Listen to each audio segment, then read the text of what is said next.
Earlier today at State House Entebbe, President Museveni and Mama Janet Museveni opened the third African Inter-Parliamentary Conference on Emerging Global Challenges under the theme Towards an African Charter on Values and Sovereignty. The event is set to run till Sunday, 11th May 2025. Present were speakers and their deputies, ministers and MPs from Uganda and other parts of Africa.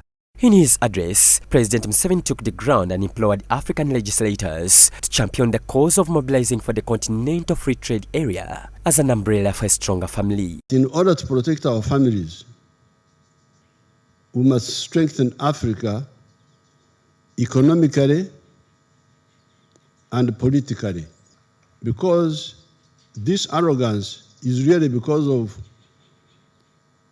the weaknesses which the Africans preserve. The wealth creators are stifled. They try, but they can't easily grow. So you need to give them the big market of Africa, using your legislative power, using your political mobilization. We should all mobilize for a continental free trade area. The president slammed the Western powers that tend to impart abnormal, inhuman behaviors onto Africans with the purpose of eroding away the traditional African values. He cited the Samoa document, which he says should be dropped by Africans if it contains illicit content. I appeal to you, now that you are here, all of you, and our lawyers are here, study that Samoa document. If it really contains all those things you are talking about, the reproductive rights, what have you, then we shall have to pull out from that nonsense. Because comprehensive sexual education, in the Bible, it says there is time for everything. When children are children, they should be learning about things of children. He rallied Africans to wake out of slumber and protect what belongs to them. We are beginning to harvest weakness, where they say now a woman is a man.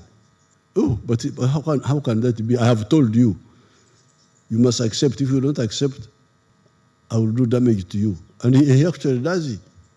So that is a consequence of weakness, which we have been keeping all these years because of not sticking to the principles of the liberation movement. First Lady Janet Museveni, who is also the patron of the conference, indicated how the theme of this year's conference is timely, cautioning the overdependence on foreign aid, which she says comes with the strings attached. We must build, we must protect and proclaim what is good and what is true. This conference is a manifestation of the righteous taking a stand. She encouraged the leaders to use the conference as a landmark for unity and effect the formulation of the African Charter that will affirm the African values, defend African families, and reduce the dependence on foreign nations for funding. Members, you are the voice of the people across our continent. The laws you pass shape not only nations, but generations.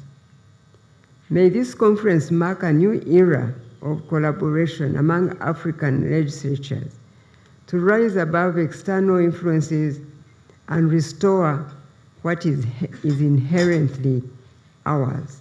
The Speaker of Uganda's Parliament Annet Anita Among indicated how the agents against the African values are both internationally and locally situated, hence calling for a formidable force against the self-seekers. She appreciated the President for standing firm during the anti-homosexuality bill. We should have African solution. We should not wait for anybody to come and resolve them. And this is in line with our phrase, one Africa, one destiny. Leaders from other states of Africa had this to say. So, Your Excellency, I hope that as we'll be living here on Sunday or Monday, we will have owned this particular charter and we will have energized our movement to defend the African continent. Encourage you to stay strong for these issues, not only for you and for your people and for your children, but also for the children of the West, for our children. We are trying to defend these issues in Europe, in the United Nations, but we cannot do it without you. John Baptista Humza, Church of Uganda, Family TV News at 8.